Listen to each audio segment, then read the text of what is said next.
Bonjour à tous, j'espère que vous allez bien. On se retrouve finalement pour un petit vlog, c'était pas prévu mais comme ça, j'attendais mon fils devant le colis, il me dit pourquoi pas, j'ai du temps. Je suis allée récupérer tout à l'heure à la poste un colis et c'est ma box Blissim. Alors je sais pas si c'est janvier ou février par contre.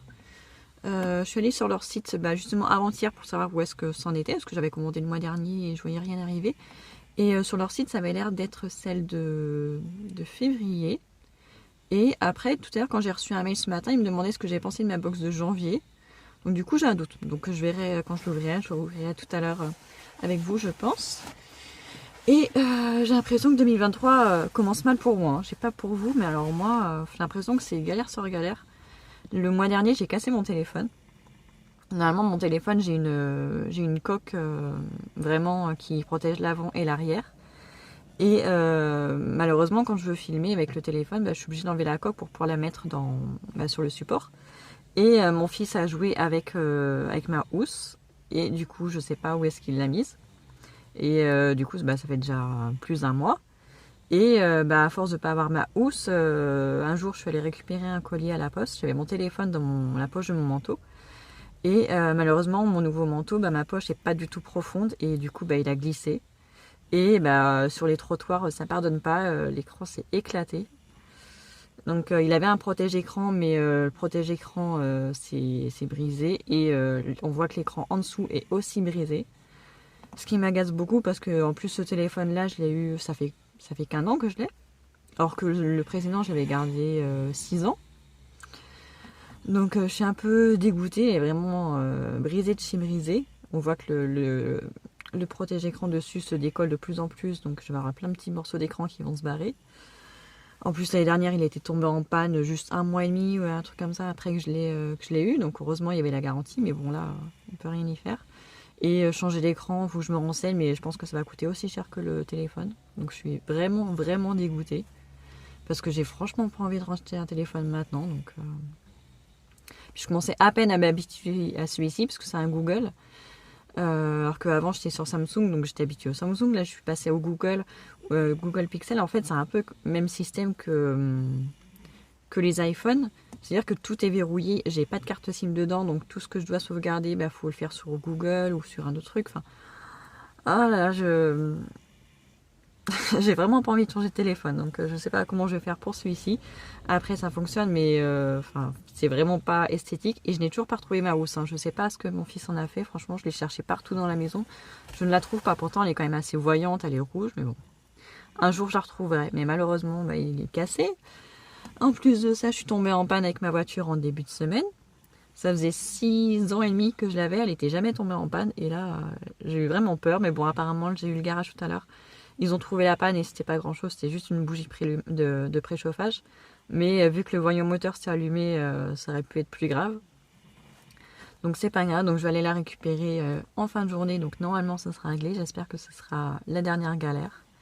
Parce qu'on est quand même que début février. Donc l'année 2023 je crois qu'elle va être longue, très très longue. En plus de l'inflation qui n'arrête pas, mais vraiment...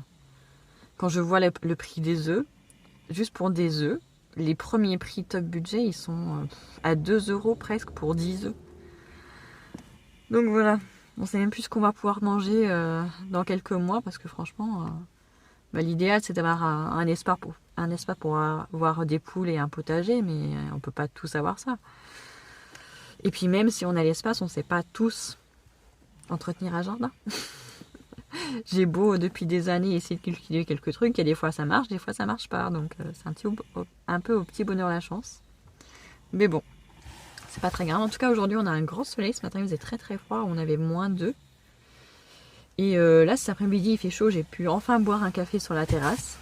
Il faisait même un petit peu trop chaud, ça faisait mal aux yeux parce que j'avais mon livre aussi avec moi. Donc je lisais, donc sur le papier blanc, c'est vrai que ça faisait mal aux yeux. Mais ça fait un bien fou d'avoir un petit peu de soleil, enfin beaucoup de soleil. Un petit peu de chaleur aussi. Et c'est chouette. Nous, on n'est pas encore en vacances. On sera en vacances que dans 1 semaine et demie. Là, on est jeudi. Donc, on sera en vacances que le 18, je crois, 18 février. Donc, sûrement les derniers. Donc, j'espère qu'il fera beau temps, qu'on puisse en profiter avec les enfants, qu'on puisse se faire des balades et tout ça. Parce que c'est vrai que quand il pleut, c'est quand même moins drôle. Et là, c'est vrai que la fin de l'hiver, début du printemps, c'est le bon moment pour profiter de l'extérieur à Toulouse, avant qu'il fasse trop chaud. C'est vraiment le bon moment. S'il fait beau, franchement, ça sera l'idéal. On pourra profiter enfin du jardin. Parce qu'après, une fois qu'on arrive au mois de mai, on peut plus profiter du jardin parce qu'il est en plein soleil tout le temps. Et il y fait extrêmement chaud et on peut pas faire d'ombre. Donc voilà. Bon, bah, mon fils devrait bientôt arriver. Il est quelle heure? Ouais, dans moins de 5 minutes, il devrait arriver. Donc je vais continuer à lire. J'en suis presque à la fin de mon livre. J'ai eu beaucoup de mal à rentrer dans l'histoire de celui-ci. On va dire que dès que je lisais une phrase, j'avais un des enfants qui venait m'interrompre, donc ça aide pas non plus. Et donc voilà, bon, je vais lire un petit peu, récupérer mon fils et quand je rentrerai à la maison, j'ouvrirai avec vous la box Blissim. Je sais pas du tout ce qu'elle va contenir. Je sais pas, la box m'avait l'air sympa, le prix avait l'air sympa aussi, donc je l'ai pris pour 3 mois aussi, comme j'avais fait avec la box Nuo. Donc je vous montrerai ça tout à l'heure.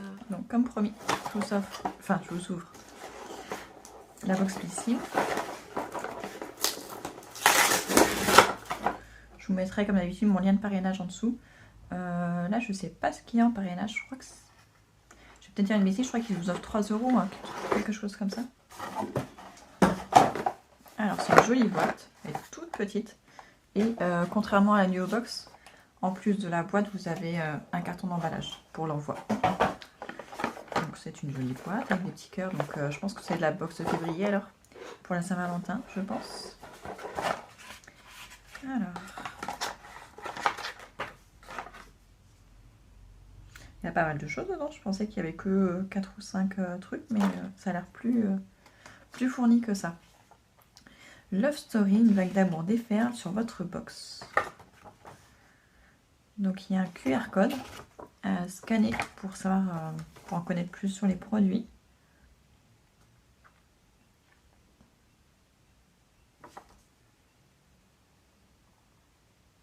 Ok, bon, je regarderai tout à l'heure. Qu'est-ce qu'il y a? Il y a un code de réduction. C'est un partenariat entre Blissim et Lalalab. C'est une application pour imprimer les photos, par exemple sur des magnettes, des porte-clés, des choses comme ça. Donc il y a un code promo avec.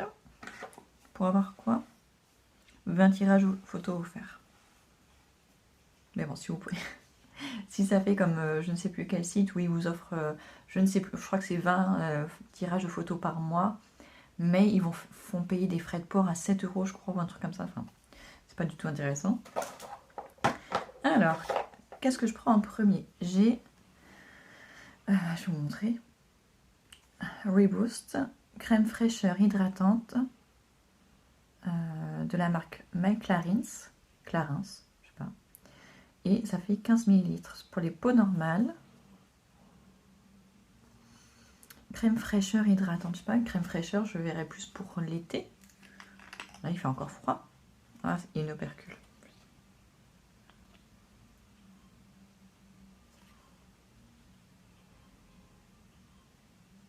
Ah, je connais ce parfum. C'est un parfum à une odeur que j'ai déjà senti dans des crèmes pour bébé ou quelque chose comme ça. En tout cas, l'odeur m'est très familière. Alors, j'aime pas spécialement. Enfin, c'est pas un... ça sent pas super bon. Mais c'est une odeur que je connais déjà. Mais je ne saurais pas vous dire. Ouais. Ça m'emballe pas énormément. Crème fraîcheur hydratante. Bon, une crème hydratante, ça sert toujours. Ensuite, ça c'est travers le bouchon. Ouais, c'est bon. C'est Ritual of Sakura. Donc ça c'est la marque. Je n'arrive même pas à voir ce que c'est. J'ai pas de lumière. J'ai fermé le store pour ne pas me prendre le seuil dans la figure.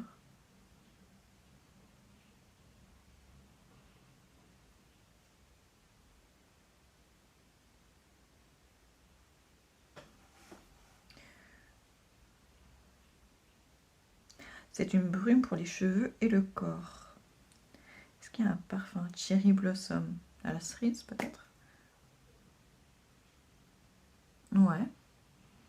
Ça sent bon. C'est léger. Ouais. Ça sent bon. C'est une petite brume pour le corps et les cheveux. Franchement, un tout petit format. un petit peu plus grand, ça aurait été super sympa. Ça, je vais le tester bientôt. Ensuite, on a un crayon Yolène, de la marque Yolène. Et ça, je me demande si c'est pas un crayon pour les lèvres. Est-ce que j'ai mis le truc juste tout à l'heure?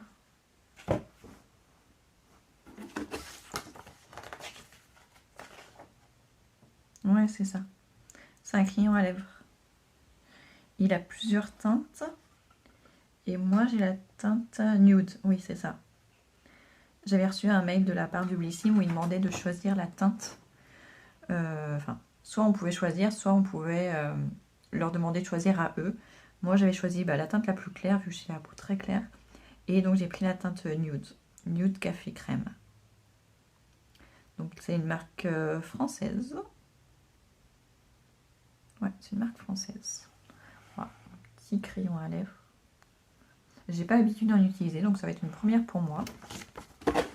Mais c'est bien, tester une nouveauté. Ensuite, Respire, un déodorant minuscule, minuscule, minuscule. Il fait combien? 10 grammes. Donc c'est un déodorant. Efficacité 48 heures. Il est vegan, parfum pêche blanche. Ouais, ça sent bon. Ça sent bon. Ça, franchement, je vais l'utiliser parce que je trouve ça toujours sympa de tester des nouveaux déodorants, surtout quand c'est des solides. Bon, c'est quand même dans un emballage plastique. Mais ne serait-ce que pour savoir si on peut faire confiance à la marque, je vais tester. Ils sont très très bons. Bon, ça, pareil, par contre, je sais pas comment le... Ouais, il y a juste à pousser en fait dessous et ça monte tout seul. Je vous dirai ce que j'en pense. Ensuite, on a Moroccan Oil, donc une huile marocaine, logiquement. Pour tous les types de cheveux. Ouais, donc c'est un soin pour cheveux. Appliquer une petite quantité sur cheveux humides ou secs. Coiffer comme habituellement. Ok, donc ça c'est un échantillon. Il sent bon. Donc c'est une huile pour cheveux. Est-ce qu'il précise quelle huile? Je vois pas très bien là.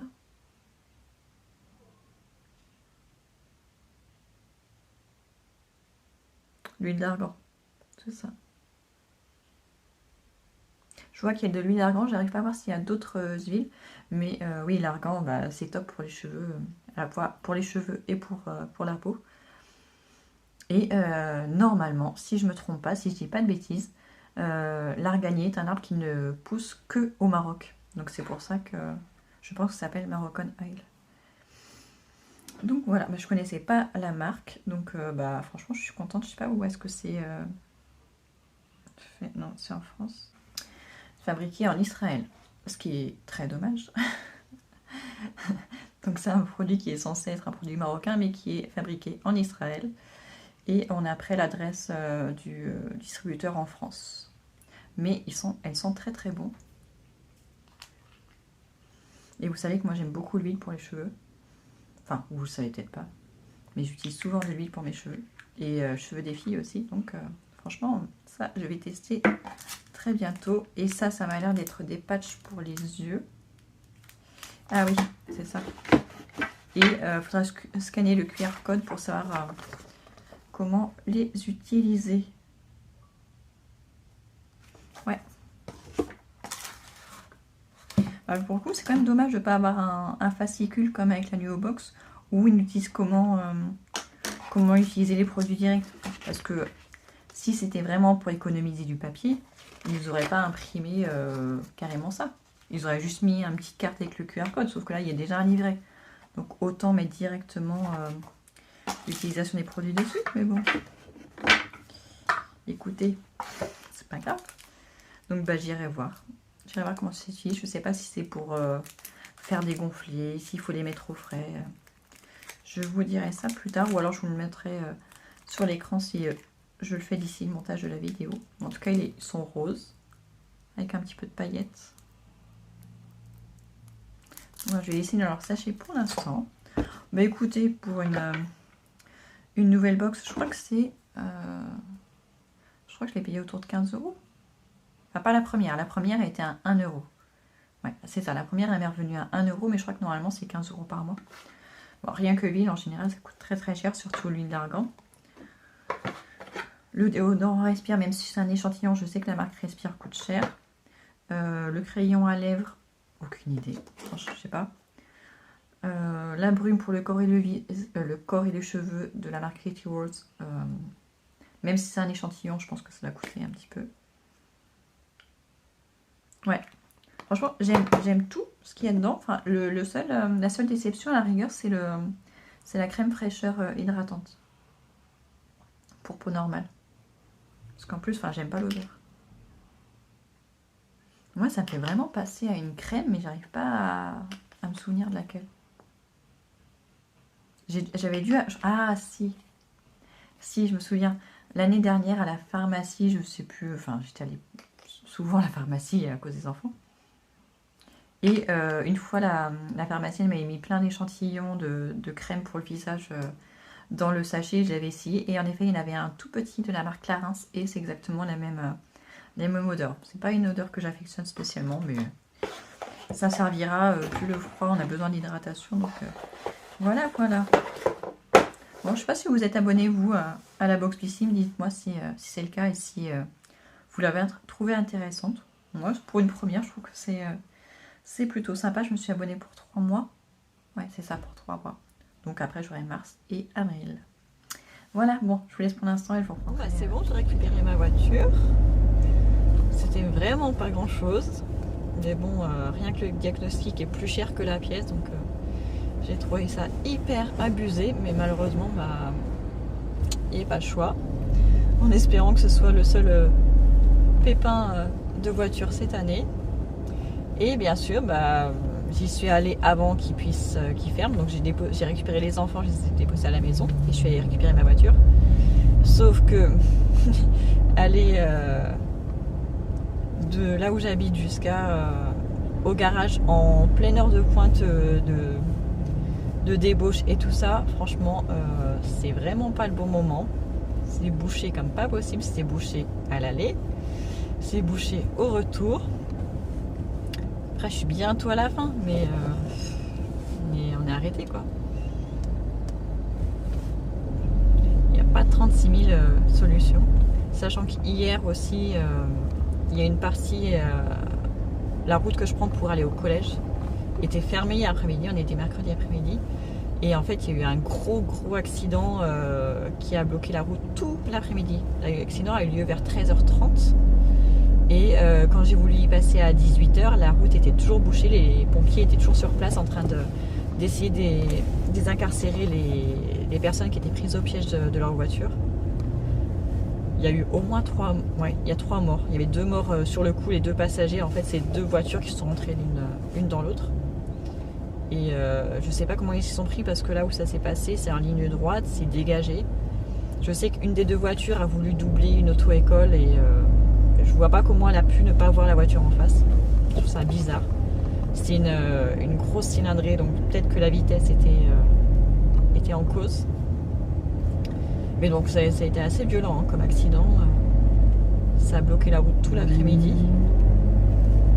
Mais je sais pas pourquoi je le sentais.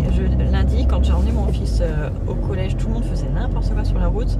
Le soir, pareil, quand on est rentré, les gens ils doublaient n'importe comment, ils roulaient vite. Et je lui ai dit, mais c'est pas possible que les gens conduisent aussi mal, aussi violemment, tout le temps. Et bah voilà, la répercussion que ça a, c'est que bah, les gens finissent par avoir des accidents à force, hein, dans des endroits qui sont pas dangereux. Donc, voilà. Bon, ça avance petit à petit. Dans 20 minutes, j'espère que je serai à la maison. Ouais.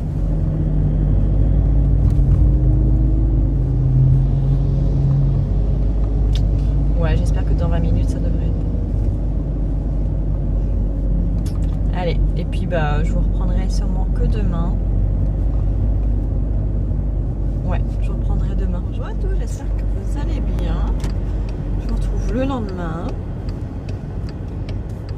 Je vais chercher mon fils au collège. Juste pour vous raconter la peur bleue que j'ai eue ce matin. Ce matin, mon fils au collège, il a que 2 heures de cours. Il avait cours de 8h à 10h. 2 cours de français. Donc avec la même professeure, 2 heures à la suite. Et juste après avoir déposé mes enfants à l'école primaire, donc mes 2 filles, mon petit garçon de 4 ans, je reçois un SMS du collège me dire que mon fils n'était pas en cours de 8h à 9h. Du coup, je me dis c'est bizarre. J'appelle le collège, sachant que on était déjà pendant la 2e heure, donc logiquement, s'il était absent la première heure, enfin s'il était présent, il serait présent aux 2 cours. Donc j'appelle le collège, je demande l'avis scolaire. La personne m'avait dit bah oui, en effet, il est pas en cours. Sa prof l'a mis absent. Donc du coup, je dis bah ça veut dire qu'il n'est pas rentré dans le collège. Sachant que moi je l'ai déposé largement avant l'heure du début des cours. Je l'ai déposé à 8h42 pour les cours qui commencent à 8h55. À 7h55 je veux dire. Et du coup je commence à paniquer. Elle me dit bah écoutez, je vais envoyer un collègue parce que même pour la 2e heure il apparaissait sur son ordinateur comme marqué absent aussi par la prof. Du coup elle me dit bah écoutez, j'envoie un collègue voir ce qu'il en est et on vous rappelle. Et quelques minutes après finalement elle me rappelle, elle me dit c'est bon, vous inquiétez pas, votre fille est bien en cours depuis 8 heures, c'est la prof qui s'est trompée en faisant l'appel. Je dis bah ouais bon. Je suis rassurée mais en même temps je trouve ça un petit peu abusé quoi. Quand même pas compliqué de cocher la bonne case pour marquer s'il est présent ou absent parce que bon, mon fils qui a souvent des soucis de harcèlement et tout à l'école, disons que ça m'a pas rassuré de me dire qu'il était peut-être pas rentré dans le collège ce matin après avoir déposé. Donc je veux vous dire que j'ai eu très très peur, mais finalement tout va bien, il est bien allé en cours. Donc voilà, donc là je vais aller le récupérer. Il est même pas 10h, mais bon c'est un peu ça tous les vendredis en ce moment parce que normalement il a fini soit à 11h soit à midi le vendredi dans tous les cas, mais depuis plusieurs semaines ils ont plus de prof d'espagnol. Ils avaient une remplaçante en début d'année, c'était n'importe quoi, il a rien appris parce qu'il y avait toujours beaucoup trop de bruit. Et là son remplacement est terminé, sauf qu'ils n'ont pas trouvé de nouvelle remplaçante. Et du coup ils n'ont toujours pas de cours d'espagnol. Ça traîne, et visiblement c'est pas le seul manque de profs qu'il y a dans ce collège. Apparemment sur les je ne sais plus combien de classes, les 3/4 ont au moins un prof qui manque. Dans le département il manque beaucoup de professeurs. Même en école primaire, quand il y a une maîtresse qui est malade, la plupart du temps ils n'ont pas de remplaçante ou de remplaçant. Mais bon, c'est comme ça. Il faut vraiment être toujours derrière les enfants pour suivre ce qu'ils font parce que autant on était en confiance quand on était dans l'Indre ou en Vendée et jamais de prof d'absent. Enfin, il y a toujours. Même quand il y avait une maîtresse absente à l'école primaire, et la maîtresse d'à côté prenait la classe en charge et c'était bon quoi. Mais alors là, franchement, le fait qu'il y ait beaucoup trop de monde partout, tout le temps. Ça dégrade, je trouve, vachement la qualité de l'enseignement. Bon, allez, je vous laisse. On est déjà vendredi, fin d'après-midi. Là, je vais aller récupérer les filles et mon fils à l'école. Et honnêtement, cette journée a été une calamité. J'ai rien fait de ma journée, j'étais KO. Ce matin, il me restait moins d'un chapitre pour finir mon livre, donc je voulais savoir à la fin, j'ai fini mon livre. À midi, on a mangé une raclette. J'en ai profité, vu qu'on n'était que 4 à la maison, c'était plus simple. Parce que quand on est 7, c'est pas évident. En plus, avec les petits, je suis toujours peur qu'ils se brûlent. Donc, on a fait une raclette juste à 4. Et honnêtement, à la fin du repas, avec la chaleur et tout ça de la raclette, j'étais KO, j'avais qu'une envie de dormir. Après, je me suis mis dans le fauteuil. Je pensais que mon fils allait s'endormir. Parce que ce matin, il a somnolé. Je pensais qu'il allait s'endormir facilement pour la sieste. Et en fait, il est parti jouer, il n'a pas du tout fait la sieste. En revanche, moi, j'arrivais même pas à lire une page de mon livre sans fermer les yeux. C'était une catastrophe. En plus, c'était un nouveau livre. Donc, j'arrivais pas à rentrer dedans. C'était une catastrophe. Et au final, j'ai rien fait de mon après-midi parce que j'ai somnolé. J'ai pas vraiment dormi. Donc, je suis pas reposée. Mais en même temps, j'ai rien fait. J'ai même pas préparé le goûter. Donc, on va voir ce qu'on peut manger au goûter pour quand on va rentrer. Il doit rester un petit morceau de pain, enfin une demi-baguette, donc ça va pas faire lourd par personne, mais il faut que je regarde, j'ai plus de biscuits. Donc j'en achète plus. Donc ces derniers temps, je faisais tout le temps des gâteaux, soit des crêpes, soit des pancakes. Donc on va voir. Au pire, ça sera des céréales pour tout le monde, c'est pas grave. Ou alors je ferai le dîner de bonne heure et comme ça on dînera de bonne heure. C'est une possibilité aussi. Enfin bon, ce vlog aura pas été passionnant pour vous, mais ça reflète la vraie vie. Une maman qui est pas toujours en forme. Moi, c'est même plutôt l'inverse. C'est rare que je sois en forme. C'est plutôt ça. Mais bon, c'est comme ça, c'est la vie. En espérant que la semaine prochaine, je sois un petit peu plus en forme. Même si c'est pas gagné. Mais j'espère. En plus, c'est dommage parce qu'aujourd'hui, là, il y a un grand soleil. Déjà hier, il y avait un grand soleil. On avait bu le café sur la terrasse et ça faisait un bien fou. Et là, je vous ai dit, je me suis posée dans le fauteuil et franchement, j'ai plus bougé. J'ai même pas ouvert une fenêtre. On n'est pas allé dehors alors qu'on aurait pu vachement profiter. Pareil, j'avais le temps de venir chercher les enfants à pied, mais trop la flemme. Trop la flemme. Mais bon, c'est pas grave. Faut lâcher prise de temps en temps aussi. Voilà. Bon, en tout cas, si vous êtes resté jusqu'à la fin, je vous dis merci. Et je vous dis à très bientôt pour une nouvelle vidéo qui, je pense, ne sera pas un vlog.